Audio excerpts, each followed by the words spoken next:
O ecossistema fintech evoluiu muito nos últimos 10 anos, não só no Brasil, mas no mundo inteiro. Para poder falar um pouquinho a respeito disso e também a respeito dos movimentos associativos que nasceram ao longo desses mais de 10 anos de ecossistema fintech, eu estou aqui com o Diego Pérez, que é presidente da Associação Brasileira de Fintechs. E a gente volta com esse papo depois da vinheta.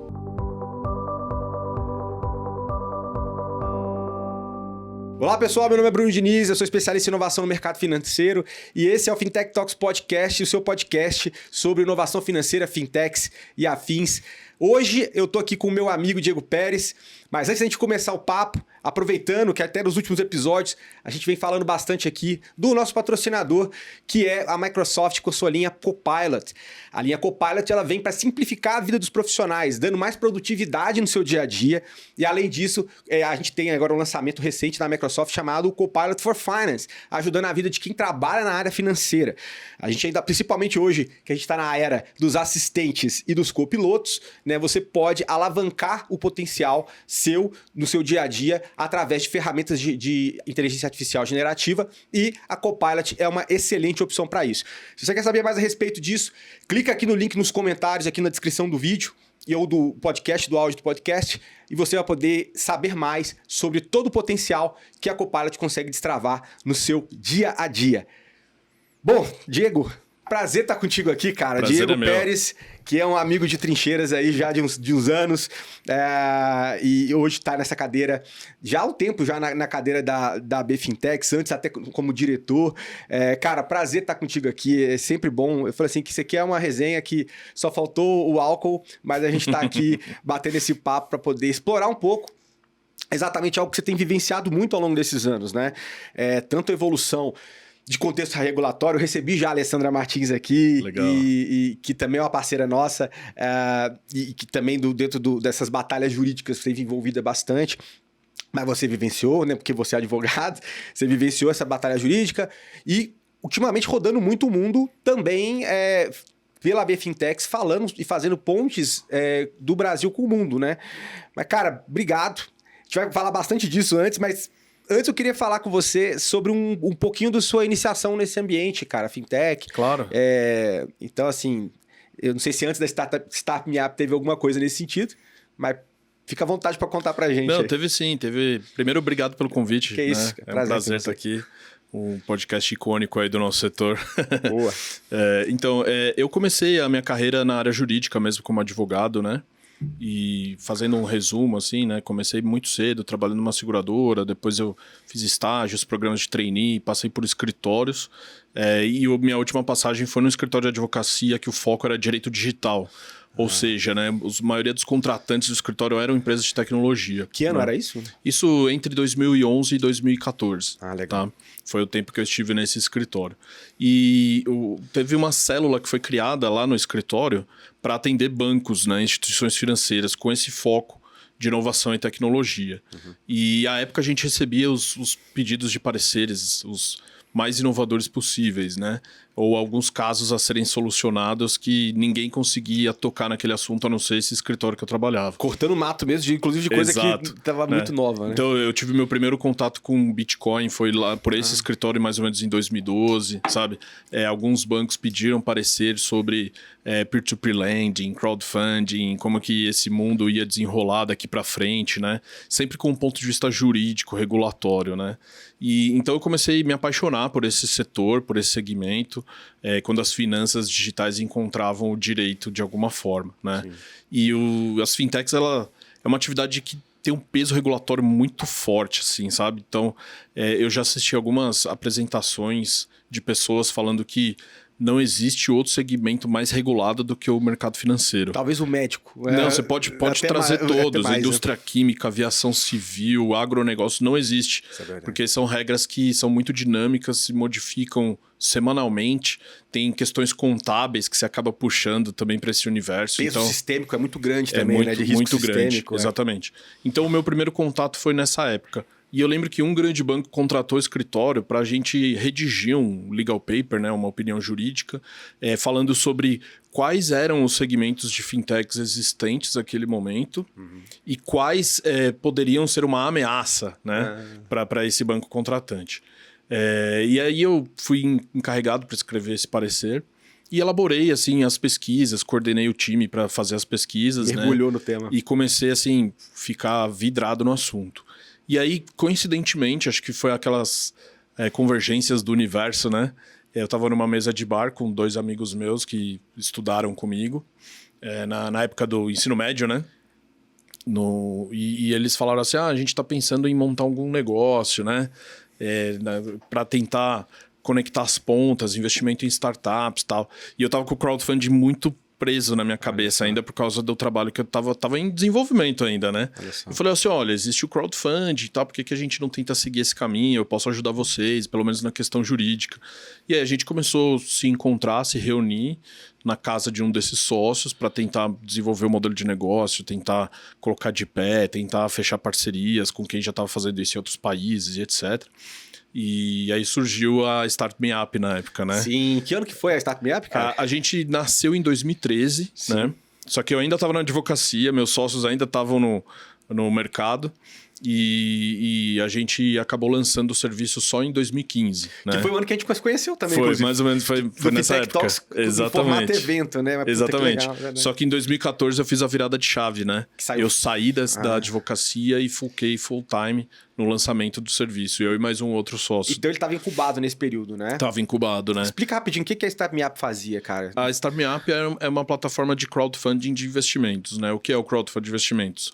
Você conecta um grupo, uma somatória relevante de pessoas que têm o desejo de investir num negócio nascente, no caso startups, né? Que legal. Então a gente trabalhava as 2 pontas, uma para buscar as empresas a serem objeto do investimento e outra construir uma comunidade de investidores para que eles pudessem confiar no nosso trabalho e co-investir nessas empresas por meio de uma plataforma digital, né? Demais. Inclusive, eu cito vocês aqui no meu livro aqui do Fenômeno Fintech, tem uma parte que dedica de Equity Crowdfunding e vocês, de fato, foram um dos pioneiros, né? Junto com a turma da Brota, Cria, né? Aquela toda história toda. E aí veio se transformando, né? Mas depois até vale a pena fazer um recorte de como está a SMU, né? Que agora Start Me Up encurtou, né, para a SMU. E também sua entrada na associação. Porque, assim, e antes da associação, a gente sabe que você também se envolvia já de forma bastante ativa, né, cara, nas discussões. Eu diria que um dos grandes legados pessoais meus, assim, foi a regra de crowdfunding, né? Porque eu trabalhei de maneira intensa, assim, sabe, com muito suor, para que ela saísse, né? Lógico que não é um trabalho só meu, né? É um trabalho muito mais do regulador do que nosso. Mas a gente teve que ir lá no regulador, na CVM, várias vezes, levar casos de uso, trazer referências de fora, de outros países. Via Equity, né? Na época, isso. Que a associação que e naquela época foi onde a gente teve o primeiro estalo, né? Porque o próprio regulador falou assim, olha, vocês são 5, 6 empresas, eu não consigo marcar uma reunião com cada um de vocês. Eu gostaria que vocês se organizassem para vir em conjunto sempre, né? E talvez se fosse uma associação melhor ainda. Sim. Então a gente formou uma associação naquela época. Na época chamava Equity, né? Sim. E depois mudou a associação para Crowd Invest. Porque a Equity fazia menção tão somente a Equity, mas também tinha outras plataformas, principalmente do mercado imobiliário, que não faziam uso da dinâmica de Equity, né? Faz sentido. Então foi minha primeira experiência no âmbito associativo de fintechs. Quando eu estava na advocacia, eu participava de alguns encontros de associações e tal, mas era muito mais focado no direito em si, né?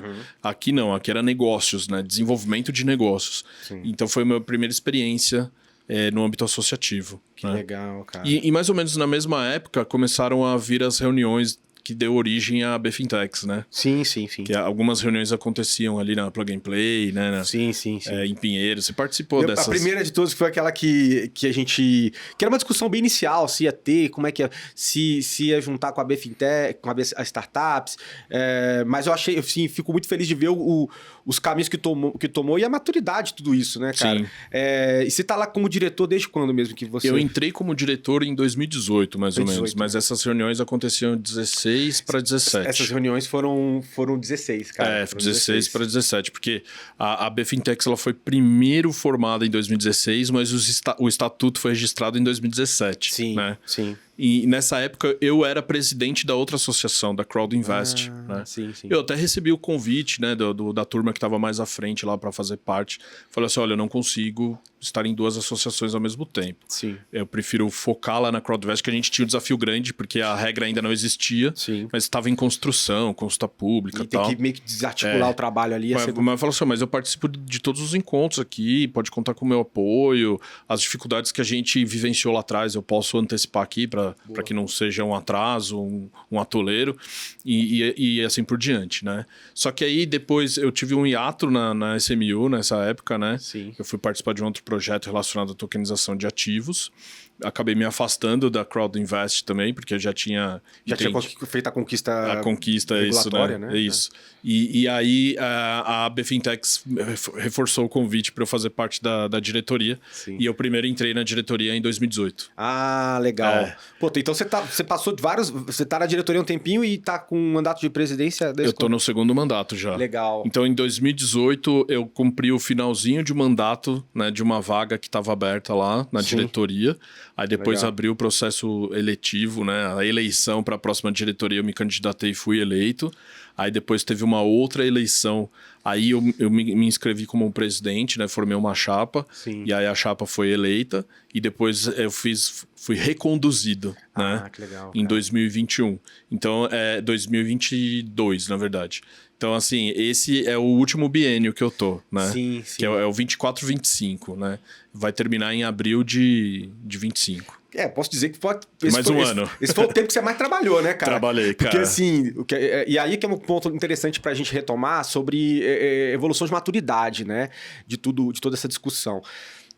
Pode dizer aí que lá pra 2011 a gente começou a ter um cheiro desse movimento, aí 13 com IPs, aí a coisa veio, aí teve SED, SEP, conquistas de vocês com o Equity Crowdfunding.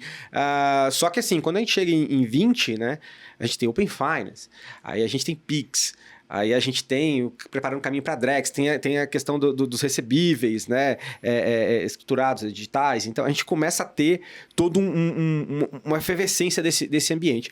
E falando em movimentos associativos, meio que parecido, a gente também viu na América Latina acontecendo esses movimentos. O pessoal da Fintech México, se eu não me engano, nasceu em 2015. E aí depois teve também o Fintech Chile, Colômbia Fintech, Câmara Fintech Argentina. A gente participou muito disso, a gente se envolveu muito com essa turma naqueles inícios de discussão, né? Como é que você acompanha a primeira instância, né? A evolução em termos de maturidade e conquistas, né? Do ponto de vista regulatório, políticas públicas, pontes realizadas com diferentes atores dentro do setor, que eu entendo que se em algum momento, né, e eu acho que não foi também essa ideia desde a criação da associação da BFintex no caso, criar uma rivalidade com instituições financeiras, né? Até porque eu acho que se esperava muito disso, inclusive a mídia, quando escrevia, falava muito aquele papo de Davi e Golias, né? Mas eu entendo que várias pontes foram criadas, né, ao longo desses anos. Como é que você vê evolução, maturidade Brasil e outros países conectando com o Brasil, porque tem a aliança também, Fintech, que eu também tive a chance de participar lá. A gente faz parte dessa aliança, né, da FIA, né, a Fintech Ibero-América, Sim. Que é uma aliança de associações de fintechs que tem mais de 16 países representados, né, entre América do Sul, América Central, América do Norte, no caso México, sim. Caribe, sim. E também tem Espanha e Portugal. Exato. Né? E hoje a BFintex ela faz parte da diretoria, do comando, né? Que mais. A gente está com a cadeira do diretor de tesouraria, que no caso sou eu. Sim, porque eu lembro que o Dates já foi. Já, Paulo Dates foi. Eu tava lá no comecinho. Quando surgiu a FIA, ele foi o primeiro representante do Brasil lá. Foi na reunião que a gente teve em Madrid. Eu tava lá também. Você tava lá também. Na reunião de Madrid. Começou assinaram na reunião do evento do Uruguai, aqui, se eu não me engano, em 17. Se eu não me engano, e 18 acho que teve lá em Madrid. E aí a presidência foi para o Brasil. Foi isso mesmo. Mas agora a presidência tá com? A presidência agora tá com o Peru. Tá com o Peru. E assim, obviamente imagino que eu também eu me afastei desse processo. Deve ter evoluído também as discussões. Vocês tiveram um evento na Argentina um tempo atrás, né? Então, mas voltando. Primeiro, falando de Brasil, de Conquista Brasil, depois a gente... vai um pouquinho nessa linha. Falando sobre a maturidade, né, dos sim. ecossistemas, né?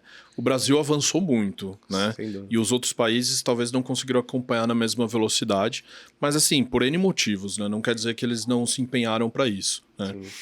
Aqui no Brasil a gente tem um regulador muito engajado, né? Que segue uma agenda propositiva, né? De implementação da inovação e tecnologia com foco em eficiência e inclusão, né? de pessoas no sistema financeiro. E a gente também tem todo um arcabouço legal, regulatório, que nos permite navegar por esse caminho, né? Outros países, como o Chile e como o México, eles tiveram que criar uma lei fintech. Sim, né? sim. E assim, quando você cria uma lei, é como se fosse um marco legal, né? Ou então um estatuto, qualquer coisa nesse sentido previsto em legislação, é um trabalho hercúleo, né? Porque você tem que envolver anos e anos de articulação política, interesses conflitantes, né? Então é muito difícil vocês conseguir colocar isso de pé. E eles conseguiram colocar. Mas, ao mesmo tempo, não tem a mesma dinâmica efetividade, e efetividade do sistema legislativo brasileiro, porque aqui a gente não tem uma lei fintech. Exato. A gente tem várias leis espalhadas que foram ajustes pontuais, mínimos necessários para que os reguladores pudessem atuar. Lá não, eles tiveram que... E com mais agilidade também, né, com cara? mais agilidade. Eu estava até falando isso com a Alessandra quando ela veio aqui. Quando eu vi que eles anunciaram que ia ter uma lei fintech no México, eu falei assim, pô, agora os caras vão decolar. Mas quando você vê na prática isso, ela é bem burocrática em alguns aspectos, ela é meio lenta também no seu desdobrar cotidiano. Sim. E aqui, talvez, eu acho que foram pequenos ajustes, né, foram ajustes em cada vertical ou cada necessidade, e que foram rápidos até, assim, obviamente não tão rápidos, mas é diferente de você tentar criar um guarda-chuva todo para tentar abarcar o máximo de assuntos. Né? Exato. E não só isso, né? Porque... aqui também você consegue mudar de direção muito rápido se precisar, né? Sim. Lá não, lá você tá preso nessa legislação. É né? isso. Mas também, assim, cada ecossistema tem as suas particularidades e o seu jeito de trabalhar, né? Tem alguns que são mais focados em promoção de negócio, na parte educacional, na parte de eventos, assim, sabe? Tem outros que são puramente regulatório. A gente é quase puramente regulatório, né? Claro que a gente tem o nosso evento anual, a gente faz os encontros das fintechs na nossa sede, eventualmente, mas o nosso dia a dia, eu tenho que ir para Brasília a cada 15 dias, assim, sabe? Sim. A gente recebe o regulador aqui ou vai para o Rio de Janeiro para falar com o CVM com muita frequência. Tem articulação intensa. Então é uma articulação intensa, então o nosso foco sempre foi o regulatório. Mas assim, tudo isso também se deu à formação inicial da BFintex, né? Especialmente no time que forma o conselho, né? Então a gente tem alguns conselheiros que estão com a gente desde o começo, como o José Luiz Rodrigues. Que tem um trânsito legal. Como o Guilherme Horn, né? São pessoas assim que têm uma reputação inquestionável no mercado financeiro, mas que também já estão aí há muitos anos, né? O Zé Luiz, ele tem, sei lá, 50 anos de atuação no mercado financeiro. Então, ele tem um trânsito excelente dentro do Banco Central, né? Ele já foi parte do Conselho de Recursos do Sistema Financeiro Nacional, ele já foi FEBRABAN também, nessa parte de interlocução com o Congresso. Então ele já sabe os caminhos, ele economizou muito tempo e dinheiro pra gente por causa disso. Sim. E a gente acabou ganhando uma projeção muito grande em razão dessa contribuição voluntária, né? Dos nossos conselheiros em fazer acontecer. Então a gente é muito grato, o ecossistema é muito grato também a presença deles no nosso grupo. Legal. E políticas públicas, assim, antes disso, né, pontuando também que é notável a diferença quando a gente vê da facilidade de discurso que vocês têm de portas abertas. Eu lembro de convênio já foi assinado com o CVM, mas para além disso, né, acho que eu nunca vi, pelo menos daqui de fora, eles não se envolverem ou não participarem de iniciativas de vocês, sejam para chamada para participarem em eventos para disseminar conhecimento, ou seja mesmo para ter uma porta aberta para debater certo tema, porque também é do interesse deles fomentar a inovação. Sim. Né? Então, eu vejo, talvez, comparando com outros países, que a coisa não rola do mesmo jeito, não. Então, acho que isso é um ponto também para a gente refletir, né? E encaixado com isso também, eu queria entender, em termos de políticas públicas, de uma forma um pouco mais ampla, ou de incentivos, né, de convênios assinados que talvez se traduziram em um maior dinamismo, ou de um incentivo mesmo para o ecossistema. Como é que isso também tem acontecido, né, ao longo desses anos? Essa parte de políticas públicas é o nosso forte, né? O nosso DNA é esse, né? A gente já teve um convênio com a própria CVM, a gente faz parte do do comitê de governança do Open Finance, com uma cadeira lá, né, onde a gente participa da tomada de decisões estratégicas, né, do que vai ser o Open Finance. São reuniões semanais. A gente também integra alguns fóruns super relevantes para debater inovação no mercado financeiro. Tem a agenda de reformas do sistema financeiro no Ministério da Fazenda, que é o antigo IMK. Sim. Lá estão sendo debatidos 17 temas relacionados à inovação, tecnologia. Tem tema lá, por exemplo, que trata do identidade digital, né? Do crédito consignado privado, sabe? Tem questões relacionadas a seguros. Todas essas revisões e reformas que aconteceram no governo passado, da marco legal da securitização, revisão do marco legal das startups, sabe? Tudo isso se originou no MK.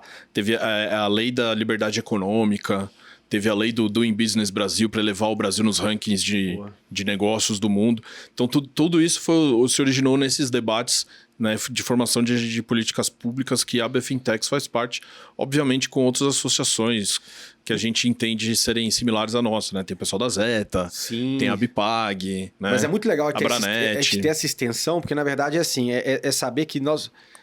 tem os termos pertinentes à fintech que são específicos, que estão rodando no mundo inteiro. Conversar sobre tokenização, como isso está desenvolvendo. Mas eu entendo que nos diferentes foros onde se trata sobre... Tem ponto de contato com o mercado financeiro e eventualmente inovação, vocês também são puxados. É um Doing Business Brasil que nós estamos falando em fortalecer essa vertical para o resto do mundo ver que o Brasil tem potencialidade nisso, né? Então isso que eu acho legal, eu acho amplo e que também reforça essa maturidade ao longo desses anos também, desenvolvimento de papel associativo, né? Sim, com certeza. Com certeza. E agora vindo para a parte da integração com os membros da aliança e com as outras da região aqui. O Brasil, talvez, eu entendo que, se você olha de fora, é o país que mais está avançado em termos de discussão, ecossistema mais preparado, alguns problemas já superados em algumas instâncias. E eu sinto que talvez os outros países da região ainda faltam esse farol, né? Vocês acham que o Brasil está conseguindo exercer isso? Essas pontes estão conseguindo ser desenvolvidas dentro desses grupos ou de outras maneiras, talvez? Sim, sim. O Brasil tem a sua particularidade, né? Porque na nossa região, América Latina, o Brasil representa 50% de tudo. Tem isso. De território, de população, de língua falada e etc, né? Sim, sim. Então, o empreendedor mexicano, colombiano, peruano, argentino, que seja, quando ele vai expandir os seus horizontes para outros países, ele busca um país vizinho que fala espanhol. É verdade. Fala castelhano. Por quê? Porque culturalmente é mais fácil, é mais simples, não tem tanta barreira cultural também. Adaptação de app ou de... Adaptação, exatamente. E às vezes até um desafio de contratar talentos e tal. Sim. Mas também tem os de alta performance que vêm pro Brasil, né? Sim. Tem Pomelo, veio pro Brasil. Clara também. Clara, que é do México, veio pro Brasil. Então, essas empresas, elas talvez elas até recebam uma pressão dos VCs, né? Sim. Falou assim, não, você tem que estar no Brasil, vai pro Brasil. Fala de América Latina, você tem que também estar lá. Exatamente. Verdade, então, essa nossa particularidade fez com que a gente avançasse dentro das nossas necessidades locais e regionais, né? Sim. Então, assim, a mesma dor ou a mesma necessidade que uma pessoa tem para acessar um sistema de pagamentos instantâneos como o Pix no Brasil, tem em Manaus, tem no Rio Grande do Norte, tem no sul do país, né? Sim. Então, por ter dimensões continentais, você acaba desenvolvendo para o Brasil inteiro, não só para uma região específica. Sim. E talvez os nossos vizinhos, eles sofram um pouco com essa fragmentação regional, assim, sabe? Sim. E perde um pouco de escala, tá? Sim. Mas, ao mesmo tempo, a gente sempre percebe que os nossos avanços servem de inspiração para eles, né? Então, o que a gente vem fazendo no Open Finance, algumas regiões vizinhas nossas estão se juntando para tentar seguir o mesmo caminho, né? Então, começando pelo Open Banking, teve uma união de países da Aliança do Pacífico, né? Sim. Que é o Peru, o Chile, a Colômbia e o México, para que eles tenham um Open Finance dinamizado, mas que sigam o mesmo padrão entre eles, assim, sabe? Pensando numa interoperabilidade futura. Já pensando numa interoperabilidade e também entendendo que se cada um tiver a sua versão ou a sua forma de lidar com as finanças abertas, eles não vão conseguir expandir além de seus territórios, né? Bom. E a gente tenta aproximar com a realidade brasileira. A gente até apresentou para eles, né? a empresa que toca o Open Finance aqui no Brasil, o secretariado, a Chicago, né? Sim. Porque se toda a América Latina seguir o mesmo formato, claro que cada região tem as suas particularidades, mas seguir o mesmo formato, seguir a mesma visão de futuro, aí tem tudo para ser fully integrated até 2030. Esse é o sonho que a gente tem. Exatamente. Óbvio que na prática sempre cai em algumas valas específicas, mas eu acho que ter essa discussão e como esse é um planejamento de longo prazo, né? Esse papo tem que começar agora, né? Mas, cara, olhando, e a gente fala um pouco de Brasil, né? Dessa evolução de maturidade, Latam, e extrapolando, né? Porque também pelas suas próprias rodadas aí e em outros países ao redor do mundo, né? Como é que, no cenário global, esses grêmios e associações eles têm se desenvolvidos, né? E você voltou agora recentemente de Londres, lá eles têm Innovate Finance, que tem puxado muito essa discussão já, é referência em diferentes partes do mundo, até pela estrutura deles, como eles dialogam e tal.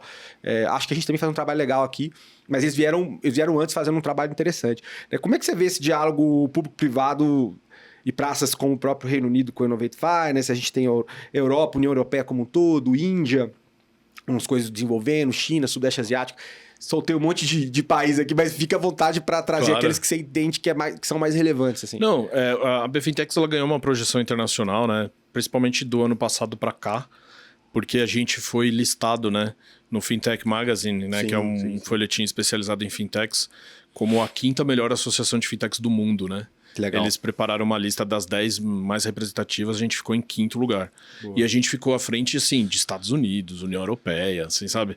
Ficou atrás de alguns outros países que avançaram um pouco antes, como a Austrália, o próprio Reino Unido, Singapura e o Emirados Árabes, né? Que legal. São países que têm um investimento pesado também, né? Sim. A gente faz com o que tem em nosso alcance, né? Então a gente acabou ganhando uma projeção internacional de 2023 para cá. Mas antes a gente já vinha fazendo um trabalho, né? Primeiro com o próprio Innovate Finance, né? Que desde 2022 a gente é convidado para participar do Fintech Week, né? UK Fintech Week, que acontece em abril todos os anos. E no começo a gente integrava uma missão promovida pelo Consulado Britânico de São Paulo como visitante, né? Do segundo e do terceiro ano para cá, né, que foram as 2 últimas edições, a gente teve algum protagonismo, assim, sabe? Legal. A gente participou de painéis. Só que eu vi que o Brasil tem para ensinar agora, né? Round tables, né? O jogo virou, né? Então, assim, no ano passado, a gente participou de um round table de Open Finance, né? Legal. Que lá eles falam Open Banking, né? Porque tá lá, eles estão no estágio Open Banking. Não estão no estágio Open Banking, a gente já avançou. É. E nesse round table, né, mesa redonda que a gente participou, tinham 13 países representados, né? E quem coordenou foi a Ellen Child, né? Que é uma parceira nossa também, teve no Brasil mais de uma vez. E ela fez numa dinâmica que cada membro da mesa se apresentava, só que ela começou propositalmente com a pessoa que estava do meu lado esquerdo, para que eu fosse o último, né? Ela falou assim, ó, o Brasil vai ser o último porque eu acho que cada um vai ter 5 minutos para falar, mas o Brasil vai precisar de muito mais de 5 minutos. Olha só, que legal, né? Cara. E o debate, assim, no final, uma mesa redonda que ia durar 1 hora, levou quase 2 horas e 45 minutos ficou só no Brasil. Boa. Né? Então a gente começou a ganhar protagonismo aí. Já nessa edição desse ano, agora, de 2024, eu falei num evento do Canning House, né? O Canning House é um think tank britânico, né? Que existe há mais de 100 anos, focado na relação UK e América Latina. Né? Sim. Ah, legal. Então, eles sempre debatem, assim, quais são os itens que precisam ser discutidos, as conexões. Né? Multissetor. Só que aí eles fizeram um sobre Financial Services, né? Que foi lá no Canary Wharf, né? Que é o segundo centro financeiro de Londres, né? Exato. E na sede do Citi, né? Então, legal. Teve o auditório do Citi. No ano passado foi na sede do JP Morgan, né? Demais. E ali eu tive uma cadeirinha, tipo, pude sentar, pude falar. E também o tema foi Open Finance. Eles estão muito interessados nos avanços que a gente vem alcançando aqui, né? Sensacional. Então, assim, mas a gente também tem conexões com outras associações de fintechs de outros países, outras regiões, né? Se levar em consideração, assim, são mais de 30 que Emirados a gente tem. Árabes, né? A gente tem Emirados Árabes, a gente tem com a Irlanda, que é o IBA, né? Que é o Irish Brazilian Alliance. Eles têm um braço de fintech. São menores um pouco pela questão do país. O país é menor, né? São menores, mas eles têm avanços interessantes. Isso é legal. A gente tem memorandos assinados com Hong Kong, né? O Fintech Association of Hong Kong, com o Fintech Association de Singapura também. Legal. A gente tem proximidade com a própria Espanha, por causa da FIA, com a própria Suíça. Portugal, eventualmente, não? Portugal a gente teve lá no Fintech House, né, sim. 2 anos atrás. Então, assim, essas conectividades são interessantes porque a gente continua mantendo esse highlight no Brasil, nessa projeção, e a gente consegue mostrar para o mundo o quanto que a gente avançou. Mas ainda assim, em todo lugar que eu vou, o Brasil ainda é uma novidade. Tá? Eu acho que a gente precisa se promover mais. Sem dúvida, cara. Eu falo isso assim, quando eu comecei a dar palestra lá fora, nos idos de 2015, a gente tava na lista de curiosidade, assim. Era meio que num bolão de... Eu lembro que eu participei uma vez num evento lá em Hong Kong mesmo. Eu fiz uma palestra de 20 minutos sobre Brasil, onde tinha Lituânia, tinha... O que tá rolando em fintech aí? Lituânia, Brasil, Zimbábue, sei o quê. Aí entrou meio que nesse bolo. Hoje em dia, a percepção que se tem tá melhorando muito, mas como você falou, é um trabalho contínuo, né? Eu vejo aí, inclusive tem o papo do G20, né? Que também tá rolando. Acho que depois seria até interessante falar um pouco a respeito. Do G20, assim, tem várias frentes, né? Tem o Startup 20, né? Que a B Startups está tocando brilhantemente, cara. Sim. Eles, assim, deram conseguiram dar um highlight muito forte, assim, né? Já tiveram 2 encontros, a BFintex foi convidada, a gente faz parte, um dos nossos conselheiros, e o Rogério Melfi, né, que é um grande amigo nosso, representa a BFintex nesses fóruns. Nós também, a gente faz parte do B20, que é o Business Council do G20. Sim, legal. Aí, diferente do Startup 20, o Startup é focado em PMS e startups, né? O B20 não, ali são grandes empresas, tem Embraer, tem, sabe, CNF, que é a Confederação Nacional dos Bancos. São os grandes conglomerados financeiros e econômicos do Brasil, e a gente faz parte lá da mesa de debate para levar o input das fintechs na revisão ou na harmonização de regras que eles buscam debater no G20. Então, assim, eles debatem muito finanças sustentáveis, né? Implementação ESG nos serviços financeiros, né? Esse é o que está sendo debatido. E a gente também faz parte do BRICS, né? Que no BRICS tem o Fintech Task Force. Legal. E ali a gente debate. Ali eu sinto que é um debate mais profundo. Porque nós estamos falando de China, Índia e o outros G20 é um negócio um pouco mais amplo, aberto. Cada país tem a sua aplicação, mas... E aí fica meio difusa a conversa. Fica meio difuso. O BRICS não. O BRICS, assim, tem projetos comuns, assim, sabe? Criar um sistema de pagamento comum entre os países do grupo, né? Isso já tem o debate da moeda digital, né? O stablecoin dos BRICS para usar como contraparte em operações financeiras entre os países do bloco. E a gente discute em alto nível ali com pessoas da China, da Índia, da Rússia, assim, sabe? É bem dinâmico. Às vezes eu recebo umas mensagens no WhatsApp, assim, do pessoal pedindo mais informação. É muito legal. Que demais, cara. E falando um pouco sobre quais são as pautas-chave que têm dominado em alguns países, né? O que você tem visto, talvez, de mais ênfase em diferentes regiões, né, em termos de assunto, e de quais delas o Brasil talvez esteja menos avançado na discussão? Assim. Legal. Acho que vale dar esse colorido, que a gente também... A gente exalta porque a gente sabe de algumas coisas legais que estão acontecendo, mas quando a gente coloca isso em perspectiva em relação a outras partes do mundo, talvez a gente consiga, né, se nivelar melhor. Sim. Assim, fazendo de trás para frente, né? Eu acho que é onde a gente ainda pode melhorar. Tem uma questão da identidade digital, eles estão muito avançados, né? Sim. Então, para você fazer um onboard de cliente na Europa, em qualquer outras regiões, é muito mais simples e mais fácil do que aqui no Brasil. Exato. Obviamente, o Brasil vem melhorando, porque até antes do novo RG, você podia ter um RG em cada estado, né? Caramba, hein, bicho? São 27 RGs que você consegue emitir no Brasil. E agora vai ser único, né? Vai ser um único RG. Isso é uma coisa, assim, que é absurdo. Você explicar isso para um gringo, ele não entende. Como assim? Sabe? Confuso. É um documento de identidade nacional, um de cada estado, né? Talvez os Estados Unidos tenha a mesma dinâmica, mas... Mas lá a dinâmica toda é diferente. Outra forma de lidar no dia a dia também. Mas o que eu vejo que talvez assim, o Brasil teve alguns pontos de destaque, mas que foram apagados ou que ficaram para trás, é a questão das finanças pessoais, né? O PFM, né? Personal Finance Management, né? Então, assim, você teve o Guia Bolso, né? Mas depois ele foi adquirido pelo PicPay e acabou sendo integrado no serviço do PicPay. Teve aquela fintech Grão, né, da Mônica Saccarelli, Sim. que também tinha uma foco em finanças pessoais, aplicação da educação financeira. Eu acho que nisso a gente está muito para trás. Em relação ao PFM. Mas aí não é cultural também da gente não ter essa cultura? É cultural, mas é uma cultura que a gente precisa virar, né? Fortalecer. Porque também, se você puxar mais na base da educação. Isso. E aí a gente tem aquele papo de integrar ideia de finanças básicas no conteúdo curricular. E o Banco Central até estava trabalhando isso. Eu não sei há quantas anda isso, eu não sei também até onde vocês tem informação sobre isso. Tem esse trabalho de base, mas obviamente eu acho que PFM vai ficando robusto com Open Finance também, com iniciação, tudo que está se trabalhando. Tem um trabalho de base, assim, o próprio Banco Central tem as suas políticas, né? Tem a Semana ENF, né? Sim. Que é de educação financeira. Tem a CVM também, tem o Investor Week, né? Que eles falam muito em educação financeira também. Mas isso... partindo do âmbito público, né? Sim. Do privado, eu acho que a gente tem uma grande oportunidade de desenvolver esses serviços de uma maneira a você atrair as pessoas que ainda não estão começando a ter o seu primeiro acesso às finanças pessoais, pessoas que nunca tiveram acesso adequado, podem começar a ter um acesso melhor agora, assim, sabe? Então, eu acho que nesse sentido a gente está ficando um pouco... Poderia fazer melhor, eu acho. Isso eu acho que minha visão é o seguinte, assim, talvez, cara, assim, a gente tá num bom momento para isso, para fazer um leapfrog. Sim. Né, daquele grande salto. A gente já viu saltos na China, por exemplo, saindo dinheiro espécie para os pagamentos QR Code e tudo mais no celular, com as wallets. Com a infraestrutura que está sendo construída aqui, de Open Finance, né, que você já consegue agregar dados e tal, de iniciação de pagamentos também, que você pode fazer programações de transferências inteligentes para poder ajudar a cobrir um cheque especial e tudo mais. E inteligência artificial também, que é um papo que até o próprio Campos Neto falou, né? A ideia de tentar, na ideia do super app que está sendo aberto caminho para que se construa, que também encaixe inteligência artificial para poder dinamizar tudo isso.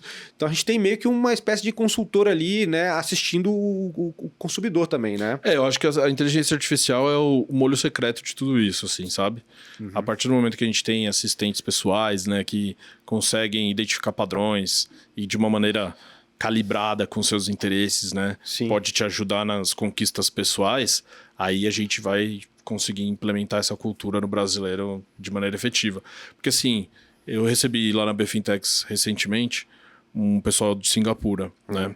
E eles me fizeram pergunta sobre o Buy Now, Pay Later, sabe? Sim. Eu falei assim, olha, aqui no Brasil a gente já tem o Buy Now, Pay Later antes da internet, que é o crediário, né? Exato. O carnê das Casas Bahia, né? Que você já tinha crédito para comprar produtos, né? E eles estão implantando isso só agora. E foi difícil de convencê-los, né? De que isso era uma coisa boa. Porque na visão deles, assim, não, mas por que uma pessoa vai comprar uma geladeira parcelada? Por que uma pessoa vai comprar fogão parcelado? Eu falei assim, não, aqui no Brasil as pessoas fazem compra do supermercado parcelado. É verdade. Nossa, mas que absurdo. Assim, sabe? Mas essa pessoa não vai se endividar muito? Eu falei, se endivida. Então o Buy Now Pay Later também tem que ter esses cuidados, né? Endividamento. Mas ao mesmo tempo, isso habilitou o Brasil também, né? a ter acesso a produtos que a população não tinha.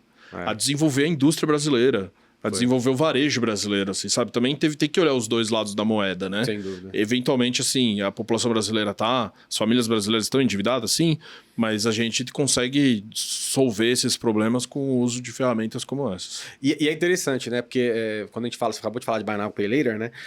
Uma discussão recente que estava tendo lá no Reino Unido era de talvez dar uma segurada nessa questão, porque a galera tava parcelando compra de pizza, tipo assim. Sim. E aí, assim, e até a forma como talvez as novas gerações estavam sendo targetadas ali, estavam sendo miradas, era muito no sentido de... acho que tinha até o lance da Klarna mesmo, que eles falaram assim, se dê o direito de ter uma Klarna, te dê um tempo, se dê um Klarna, que é assim, ó, cara, faça compras de produtos de cuidados pessoais, tipo maquiagem, essas coisas parceladas e tudo mais, né? Quando a gente olha pra cá, tudo bem, a gente faz isso aqui no Brasil, mas eu acho que lá eles sentiram uma preocupação. Sim. Que a geração de lá entrasse numa onda de endividamento muito pelo impulso, talvez... deles recebendo isso pela rede social e tal, sendo impactados ali. Sim. E é muito fácil, dá um cliquinho e já fez. É porque lá no Reino Unido eles estão... Um assunto comum entre o britânico agora é o Cost of Living Crisis, né? Ah, sim. Que é o crise do custo alto de vida. Porque eles não tinham isso antes da pandemia, né? Sim. A inflação, em alguns momentos, deflação, né? Eu tava conversando com uma pessoa lá do Reino Unido e falou assim... O pint de cerveja nunca aumentou de valor. Sempre foi 3 pounds, 4 pounds. Hoje tá 7, 8. Pra eles é um absurdo isso, entendeu? Sim, sim. O meal, né? A oferta média do McDonald's lá também aumentou 1 pound de um ano pro outro. Eles acharam um absurdo, assim, sabe? Então isso, eles não estão acostumados com esse cenário inflacionário, taxa de juros mais elevada, né? Então, a abertura do evento do IFGS lá... Foi o Rishi Sunak, o Prime Minister do UK, lógico, por vídeo. Ele falou do Cost of Living Crisis. O painel seguinte teve um foco Cost of Living Crisis. É porque a dor deles, é porque eles não estão acostumados com isso. Não estão assim, acostumados. E eles entendem que talvez esse elemento de buy now pay later sendo exponencializado, isso vai desovar nisso aqui também. Exato. Né? E lá tem os movimentos lá de protesto, né? Tem o Eat or Heat, né? Tipo, a pessoa fala assim, ou eu como ou eu pago a conta de luz. Caramba, Ou eu como ou eu pago a calefação em casa, assim, sabe? Sim. Porque realmente o país está em crise, assim, sabe? Mas eles não encontraram uma solução ainda para superar. E o Buy Now Pay Later pode ser uma solução intermediária, mas há uma preocupação de isso prolongar ainda mais. Sem dúvida. Lá na frente, se ocorrer inadimplência, começar a aumentar a inadimplência. Se correr frouxo, né? Exatamente. E eles não estão acostumados a lidar também com isso. Aqui no Brasil a gente já está calejado. Calejado. A gente passou por hiperinflação. Nossos pais ali foram mestres das finanças por causa da hiperinflação dos anos 80, 90, né? A gente, taxa de juros a 2 dígitos não é uma coisa rara aqui no nosso país, né? São ciclos, né? Vira e mexe, volta e a gente vê... E o sistema bancário já muito robusto também, né? Conseguiu lidar com isso. Lidar com os solavancos. Aí, então, a gente tem um sistema muito robusto também. Além dessa pauta, né, falei de Buy Now Pay Later, que especificamente está sendo lidado lá no Reino Unido, mais como os efeitos colaterais disso, como resolver, quais outras pautas têm dominado diferentes lugares aí do mundo, pelo menos? As pautas que eu tenho ouvido com frequência é o CBDC, né, moeda digital, e conectado a isso, a tokenização de ativos. Né? O CBDC, assim, também, cada região tem a sua particularidade. Alguns locais, eles estão tentando fazer o CBDC como uma plataforma de pagamentos instantâneos, como o Pix é no Brasil. Tá? Pulando até o momento de implementar uma infraestrutura. Exatamente. Para esse lado, exatamente, né? Outros estão mais focados no atacado, né? Como o próprio Drex, né? Sim. São de operações financeiras de wholesale, né? De importação, exportação, liquidação financeira entre bancos e tal. Né? E alguns, não, querem criar a moeda digital mesmo para o cidadão ter a sua wallet, né? Sim. Para fazer compras com a moeda digital. Que aqui no Brasil não faz tanto sentido agora, talvez. Porque a gente já tem as carteiras digitais com as pessoas com o uso de moeda eletrônica via plataformas de pagamentos, né? Já está muito bem resolvido isso no Brasil. Não tem por que criar uma camada em cima disso se o Pix já faz seu trabalho muito bem. Não só o Pix, né? Todas as instituições de pagamentos conectadas, né? Então, esses são os temas que vêm sendo mais falado nesses eventos. Sim, e voltando agora talvez à discussão para... talvez um dos temas que foi uma das bandeiras mais levantadas por fintech durante muito tempo, que é a fintech impactando inclusão financeira e tudo mais, né? A gente entende, né, que em alguma instância, em países emergentes, isso foi resolvido. As fintechs ajudaram nessa propositiva, né? Mas a gente ainda sente que talvez... Principalmente olhando para o lado aqui, para a América Latina, a gente não... Por mais que o ambiente fintech tenha dado alguns passos, ainda existem sérios problemas, inclusive, de pessoas fora do sistema financeiro. Aqui, eu acho que até antes mesmo do fenômeno fintech, a gente tinha as pessoas com contas, se eram bem bancarizados ou não, né? Subbancarizados, como a gente fala, aí é outro papo. Mas, minimamente ter acesso, eu sinto que isso ainda é uma dor aqui na região. Como é que você entende que talvez a gente vai, nos próximos anos, aproveitar esse impulso ou para onde isso está indo no sentido de tentar endereçar essa dor que o Brasil sente menos, mas outros países isso é muito latente? Falando de Brasil, a gente teve uma pandemia que, de uma maneira ou outra, né, bancarizou muita gente. Por causa do pacote emergencial, né? O Corona Voucher, né? Sim. Que o governo teve que criar da noite para o dia uma IP, né, que é uma carteira digital da Caixa, né, o Caixa tem, e trouxe aí pro ambiente bancarizado 60, 70 milhões de pessoas, alguma coisa assim. Foi absurdo. Isso, assim, foi uma inclusão via forceps. Massificada. Massificada aos trancos e barrancos, né, porque você não desenvolve um aplicativo desse do dia pra noite sem bug, sem erro e etc. Sim. Num momento muito triste da nossa história, né, que foi um lockdown sanitário, né? Que as pessoas não podiam sair de casa e etc. Mas assim, a partir do momento que essas pessoas começaram a ter o seu primeiro acesso a uma carteira digital, por mais simples que ela seja, ela consegue receber dinheiro, sabe? Uhum. Porque antes disso, é comum, assim, você contratar uma diarista para trabalhar na sua casa. Ah, você deposita na conta do meu filho, sabe? Sim. Porque essas pessoas não recebiam dinheiro nas próprias contas, entendeu? Verdade. Seja porque nunca tiveram acesso ou porque perderam acesso por endividamento, por restrição de crédito e etc, né? Então, o primeiro passo já foi dado. Aí você tem uma plataforma para você incluir serviços em cima. Então essas pessoas já conseguem transferir dinheiro para outras pessoas, conseguem pagar a conta de consumo, porque por mais que sejam pessoas de baixa renda, elas consomem. Claro. Elas pagam tributos, né? A base tributária brasileira é sobre consumo. Exato. Quem mais consome é a classe C e D, né? Pessoas de baixa renda. Então, isso a gente consegue, com base nisso, incluir novos serviços financeiros. Mas existem outros países próximos ao nosso, que o dinheiro em papel ainda é muito presente. Sem dúvida. No México, por exemplo, é monstruoso, assim, sabe? Eu tive no México Fintech Forum em fevereiro esse ano e eu participei de um painel para falar sobre a inclusão financeira, os desafios de trazer as pessoas.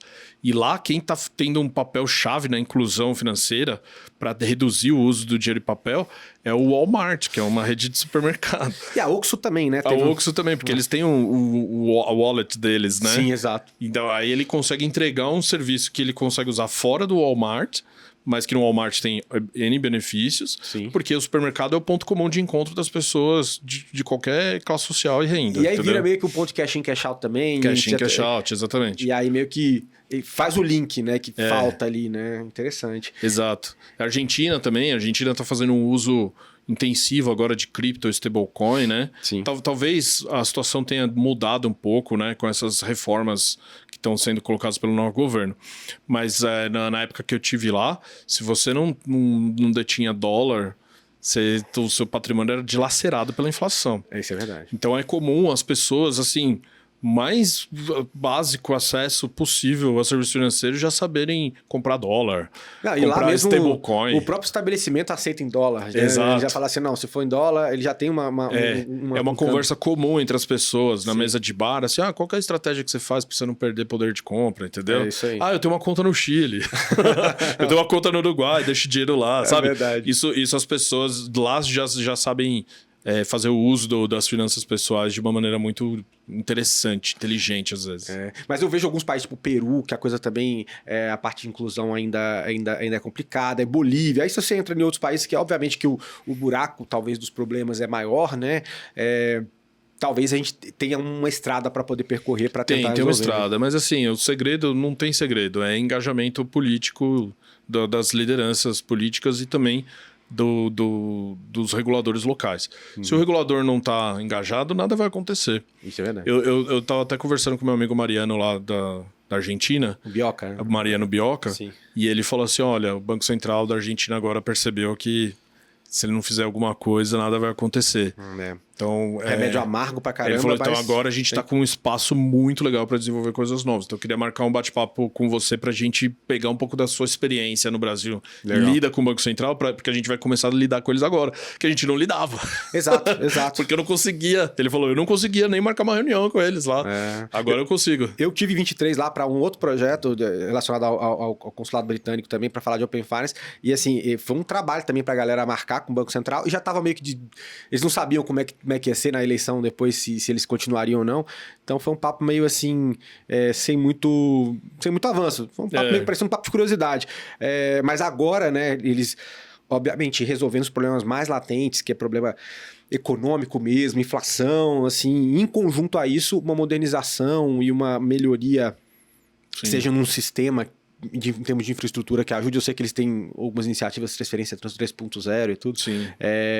Mas existem caminhos, né? Eu acho que também, como você falou, às vezes tem uma coisa pontual, mas tem um lance político, mesmo porque a gente fala o sistema super regulado, né, o sistema financeiro, e tem alguns impulsos que o regulador precisa dar, porque senão... E também tem que criar um mecanismo de incentivo para o regulador ou para as pessoas que trabalham dentro do regulador.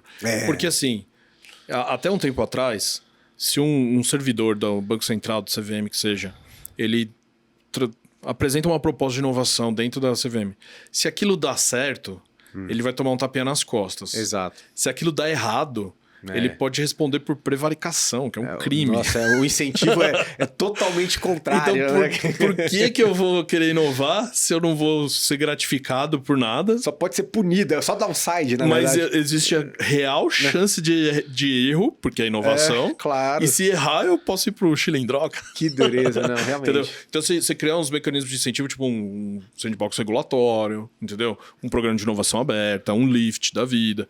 Isso faz com que o servidor esteja interessado com inovação e tecnologia e possa querer usar tech sprints no dia a dia. Sim. Entendeu? Que começou no Reino Unido, o tech sprint agora teve Exatamente, entendeu? E é interessante porque assim, os benchmarks estão aí, a gente já tem um playbook, já tem meio que um starter pack aqui, se você quer começar a inovar. Innovation Toolkit. O Innovation Toolkit para bancos centrais, né? Enfim, assim, eu acho que tá aí uma ideia, o Reino Unido gosta muito de exportar essas ideias, regulações e tudo mais, talvez valha...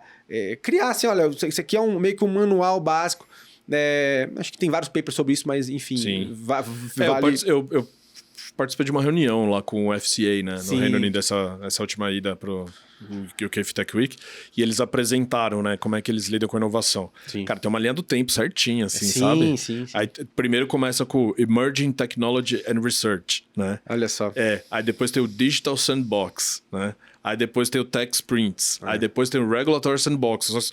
Não necessariamente um precisa passar por todas as caixinhas, né? Você pode sair do Tech Research direto pro Regulatory Sandbox. Mas é estruturado, né, cara? Mas é estruturado, tem pessoas, tem times focados só nisso. Que não é uma pessoa de regulação puramente, é uma pessoa de tech, de agile, de Scrum Master, sabe?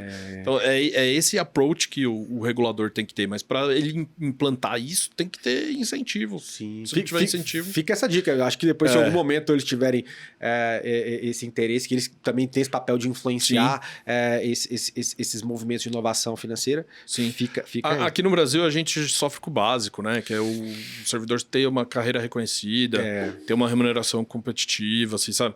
Porque chega a ser injusto, assim, sabe? O cara que trabalha no Banco Central provavelmente carrega um piano por dia, não recebe o que receberia no mercado e deve receber um monte de convite para trabalhar, sair do Banco Central. Estão recebendo, inclusive alguns estão saindo, a gente tá vendo pessoas aí. que trabalhavam no DREC saíram, pessoas que trabalham no departamento de normas saíram, assim, sabe, para ir pro mercado, porque não ela tem a vida dela, ela tem os filhos dela, ela precisa ganhar dinheiro também, assim, sabe? E aquela coisa, é uma dicotomia, você é o cara que, pô, é o Banco Central mais premiado do mundo, mas ao mesmo tempo você não tá sendo, você não entende que tem ou uma estruturação de plano de carreira, ou sobrecarga demais, porque não abre concurso há não sei quanto tempo.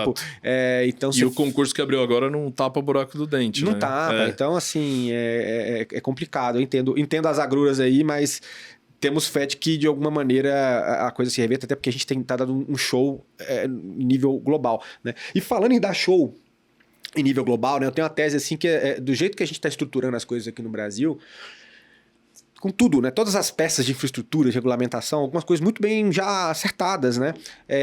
Eu vejo que a gente vai virar um ponto de referência para empreendedores do mundo inteiro virem montar negócios por aqui, né? Você meio que enxerga isso também, porque assim, a gente também tem desafio pra caramba pra resolver aqui, né? Uma infraestrutura que já tá bem resolvidinha, um país de mais de 200 milhões de habitantes. E a gente tem histórias de várias pessoas que vieram de fora montaram uma das principais fintechs aqui, né? No caso do Davi Vélez do Nubank, né? Por mais que ele é colombiano, ele viveu muito tempo, Creditas, né? Com o Sérgio. Como é que você enxerga... Você acha que a gente tá aqui, isso pode virar realidade mesmo? Eu acho que sim. Eu acho que o Brasil é um hub para um empreendedor de alta performance e tem muito espaço ainda para ser implementado, né? Não à toa, os principais VC firms, né, os fundos de investimento de venture capital estão no Brasil, né? Sim. Você tem o A16Z, né, Andreessen Horowitz investindo. Você tem o QED, né, aqui é Flourish Ventures, que são VCs de alta performance, Tier 1, que investem em fintechs e tem portfólio brasileiro. Quora né? Capital, tem vários, né? Então, assim, além disso... o Brasil é uma espécie de laboratório para inovação financeira, né? Em larga escala. Em larga escala. Porque Singapura também é um laboratório. Exato, né? só Mas que o potinho lá que você cria a cultura, né? Exato. O Brasil não, é a rua. É verdade. Então, assim, são 200 milhões de pessoas amplamente conectadas, né? Tem mais smartphones ativos do que brasileiros, né? Sim. Todas as capitais têm 5G. Sabe? Sim. Então, assim, a plataforma já está construída para isso. E o brasileiro é uma pessoa muito curiosa, né? Eu estava conversando com o Pedro Barreiro da Wise, que fica lá em Londres. Sim. Ele falou assim que quando eles lançaram a conta multimoedas no Brasil, eles colocaram uma meta agressiva para ser alcançada em 6 meses, eles bateram em 3 meses. Pois é. Né? Aí depois eles lançaram o cartão Wise, né? Para viajantes, falou assim, não, vamos botar uma meta agressiva de novo, colocar no 3 meses, bateram em 1 mês. Olha só. Então assim, o brasileiro é curioso, ele quer fazer uso da nova tecnologia, ele quer fazer parte disso, ele quer ter assunto com os amigos, né? Sim. Então o empreendedor que ficar ligeiro com essa oportunidade, ele vem para cá. Boa. E por outro lado, agora olhando para talvez outro tema, né? Falei assim que, infraestrutura do mercado financeiro a gente tem tudo para atrair o pessoal e tudo mais. Mas talvez tenha algum lugar onde o país talvez não tenha condição de desenvolver tanto, pelo menos no meu ponto de vista, diz respeito à inteligência artificial, assim. Quando a gente compara algumas nações, né? Isso não é de agora, porque agora a gente teve o hype da IA generativa, muita coisa sendo falada em cima disso, mas se a gente puxa alguns países como Índia, como China e como Estados Unidos, eles têm políticas de desenvolvimento de inteligência artificial. Inclusive, na China é ensinado nas escolas, né? É um outro nível, obviamente, que ele já tem equalizado outros problemas de educação que a gente ainda tem muita coisa para resolver, né? Você acha que... Como é que a gente vê o Brasil jogando o jogo da IA global, visto que a gente ainda tem... A gente tem que resolver isso, talvez não como um polo, talvez um polo de utilização, mas não um polo de criação, de desenvolvimento, Sim. né? Eu acho que o Brasil ainda está longe de ser um powerhouse da inteligência artificial global. Sim. Na questão de políticas públicas, a gente tem um debate acontecendo no Congresso, mas não é para implementação e desenvolvimento da inteligência artificial. Sim. É para o uso. Ah, né? sim. Como que você vai usar a inteligência artificial. E lá tem um debate sobre será criada uma nova autoridade para ditar as regras do uso, sabe? Uma questão muito burocrática, quando podia focar no desenvolvimento, no investimento de uso disso, né? Sim. Eu entendo a inteligência artificial mais como uma ferramenta do que um modelo de negócio. Obviamente, né, que as grandes empresas, né, a própria Microsoft, Google, né, eles têm como modelo de negócio desenvolver, mas eles também têm toda a capacidade, né, e talentos à sua disposição para isso. No Brasil ainda não chegamos lá. Sim. E é difícil, porque o nível de investimento público que a gente tem nas universidades brasileiras e o engajamento do setor privado, né, para construir escolas de tecnologia, escolas de negócio que não seja premium, sabe? Sim. Que seja um negócio um pouco mais abrangente, aberto para a população toda, faz com que a gente demore para alcançar esses resultados. É uma pena, né? Porque assim, enfim... É uma pena. Obviamente que o buraco educacional é muito maior, mas a gente está caminhando para tentar resolver algumas... A gente equalizou muita coisa no ponto de vista financeiro de infra, mas essa é uma segunda discussão que talvez leve mais tempo. Mas assim, o empreendedor brasileiro, ele é mágico, cara. Isso a gente sabe. Ele pega muito pouca coisa que está ao seu entorno e consegue entregar coisas fantásticas, né? Isso é verdade. Então eu acredito mais no brasileiro do que na inteligência artificial crescendo no Brasil. Porque até... A gente dá um jeito de usar. A gente dá um jeito, cara. A gente vai atrás. Mas a gente talvez... Inclusive, até fazendo um parênteses, eu estava lendo recentemente, tem uma startup brasileira que está ranqueada entre as startups to watch de inteligência artificial, lá, inclusive. Entendeu? Né? Eu estava até uma apresentação que eu assisti lá em Londres, no Fintech Week do ano passado. Era um painel que tinha alguns brasileiros, né, falando inglês, mas que são residentes lá do UK, e alguns britânicos, né?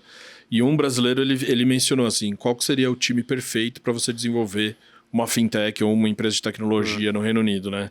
Seria um britânico para planejar os passos do futuros daquela empresa, um americano para vender, Sim. E um brasileiro para executar. Porra, olha só. Tá parecendo aquela piada de barra, né? Tá chutando. Chuta o brasileiro, tá? Ele falou, foi muito emblemático isso para mim, porque... Isso é muito legal. Isso assim, ele deu uma ênfase muito forte, assim, né, na capacidade de execução do brasileiro. Ele falou assim, Brasileirado aqui em Londres, cara, você joga qualquer coisa na mão, ele faz.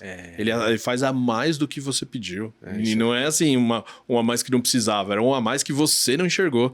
Então eu acredito muito nessa potência brasileira, que é a execução de tudo. Até porque o contexto adaptativo da gente trabalhou muito em função de todas as variáveis. Então talvez o Brasil não precisa ser um polo de desenvolvimento de inteligência artificial, mas ele vai ser um polo de implementação. Ele vai ser um polo de utilização da ferramenta. Isso é verdade, ótimo.